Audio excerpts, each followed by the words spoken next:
Hi everyone, this is Miss Erig, and I am not going to lie to you, I am pretty darn stoked and excited. This is my last part 2, 3, and 4 video that I have to make.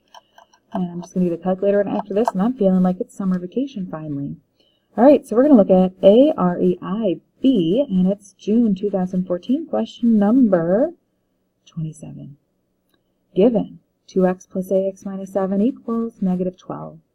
Determine the largest value of a when x equals negative 7.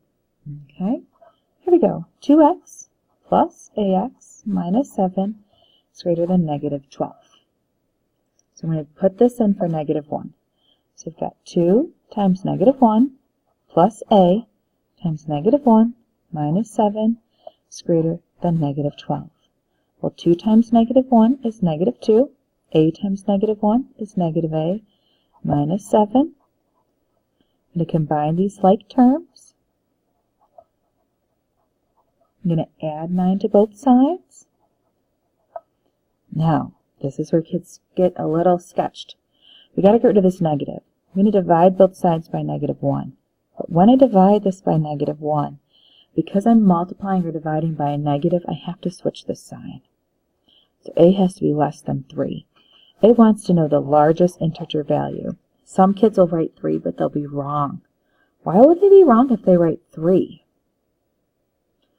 Because it's a is less than 3. So the largest value less than 3 is 2. Basically plugged it in, simple math, switch the signs, got 2. Okay? Alright, next question.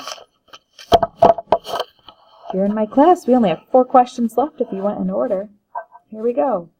Write an equation. It would really help you see the problem, wouldn't it? Write an equation that defines m of x as a trinomial. This is the June 2014 test, question 33. Where m of x equals the quantity 3x minus 1 times the quantity 3 minus x plus 4x squared plus 19. Well, first thing we got to do is we got to distribute. 3x times 3, 9x. 3 times negative x, 3x times negative x, negative 3x squared. Negative 1, do the inside next, times 3, negative 3. Negative 1 times negative 3, positive x. Now I just keep writing everything else. I'm going to combine like terms. Oh, blurry. Yes, that's what we got, huh? Let's combine. X squared's first. We have negative 3x squared, positive 4x squared combines to x squared. Positive 9x, positive x, positive 10x. Negative 3, positive 19, positive 16. Now here's where kids get caught. Look what it asks for. What's an equation that defines m of x? Equals m of x. If you just left it without the m of x and didn't write that, it would be wrong. Got to write it as an equation. They want us to solve it when x equals 0. You know what? I'm just debating how many ways I want to teach you this. I'm just going to teach it to you algebraically and graphically. So we're going to do 0 equals x squared plus 10x plus 16. Alright, if I'm going to do it algebraically, I need to do a equals b equals c equals. A equals 1, b equals 10, c equals 16. You have to think of what two numbers will multiply together to give me 1 times 16, which is 16. Put it together to give me 10. I'm just going to do 16 and 1. That's going to give me 17. Divide 16 by 2. Look at 8 and 2. Add it together. There's my 10. So I know these are the numbers I need. I'm going to draw my Punnett Square. Plug in my x squared. Plug in my 16. Then put these wherever I want. How can I get x squared? X and x. X times what number will give me 2x? Positive 2. X times what number will give me 8x? Positive 8. X plus 2 times x plus 8 equals 0. X plus 2 equals 0. X equals negative 2. X plus 8 equals 0. X equals negative 8. I got these by subtracting 2 and subtracting 8. Here's the graphing way because I just love to graph. Maybe I should have been a geometry teacher instead, huh? Instead of algebra. There's our problem. We're going to go into turn the calculator on, go to y equals. Oops, you know what I need to do? Since I've been doing stat, I got to go here first, and how I have it on, make sure you had turned it off the last time you used it, and I just realized I did not. So I'm going to go over and hit off to turn it off. Now I'm going to go to y equals, plug this in the calculator. X squared plus 10x plus 16. I like tables. I'm going to go to the table and figure out where in the world is y equal to 0. Boom. So I'm going to say plugged equation into calc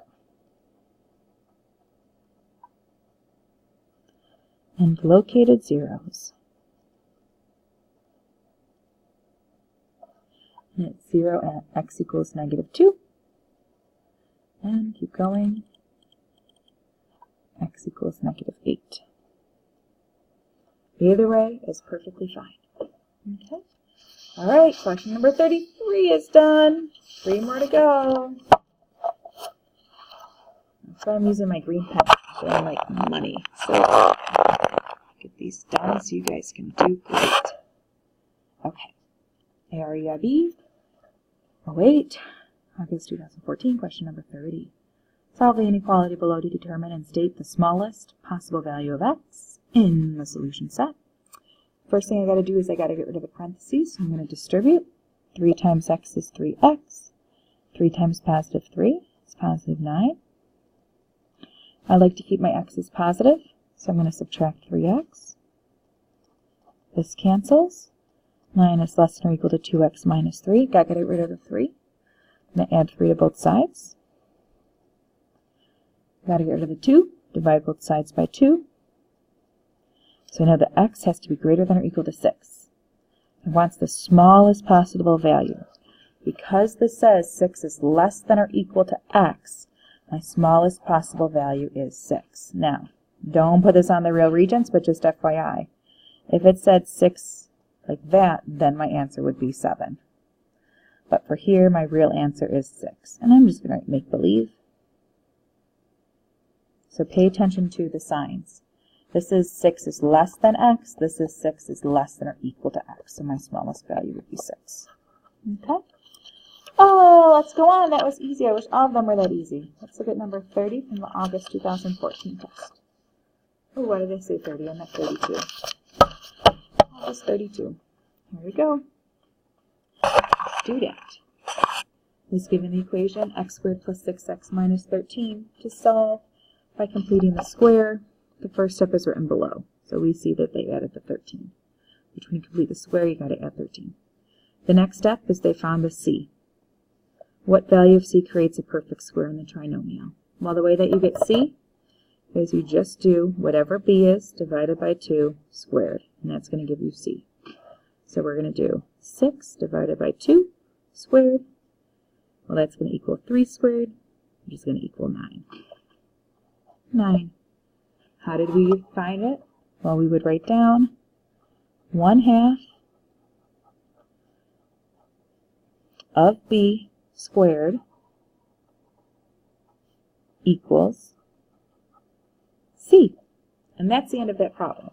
But I always make my students do this one because we don't practice completing the square, I think, enough. So I am going to show you how to complete the square, just in case you don't remember. But already this problem is done. 9, 1/2 of b squared equals c. Okay, let's do it the real way though. First you got to add 13 to both sides because we can't complete the square unless we only have the x's. So you've got x squared plus 6x space equals -13. We are still going to do our b divided by 2 squared equals c. Okay, b divided by 2 is actually what's going to go inside the parentheses right here. C is what gets added to both sides.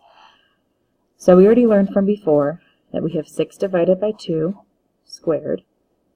Well, 6 divided by 2 is 3, so positive 3 is what's going to go inside this parentheses, squared and 9.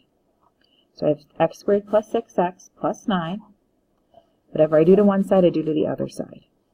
Now I'm going to rewrite this as x plus 3, parentheses square. Combine this, I get negative 4. Now I got to move this over here to have it be in perfect form. And now my point would be negative 3, 4. It would be my vertex. Okay. And because this is positive, it's actually technically going to be my min. Alright, that's vertex form. So whenever they ask you to complete the square, doing vertex form, that's the way that we do it. Okay? Guess what? I'm on my last problem. I'm feeling like $1,000,000. Let's do this. Number 29. Solve. Of course, this is going to be tough, right? Solve the equation 4x squared minus 12x equals 7. It would help if you saw it, right? In order for us to do it, we have to make it equal to 0. 4x squared minus 12x subtract 7 equals 0. Now, the easiest way to do this, because I don't feel like dealing with coefficients, is do a equals b equals c equals a equals 4, b equals negative 12, c equals negative 7. Now, I'm going to do the quadratic formula. You know what? I feel like singing it, so I'm going to sing it to you. It's also on your formula sheet. X equals opposite of b plus or minus radical b squared minus 4ac all over 2a. Now let's plug it in. X equals the opposite of b plus or minus radical b squared minus 4ac all over 2a. Negative 12 is positive 12. I'm just going to plug that right into my calculator. So I'm going to go to second quit, clear that out, hit clear.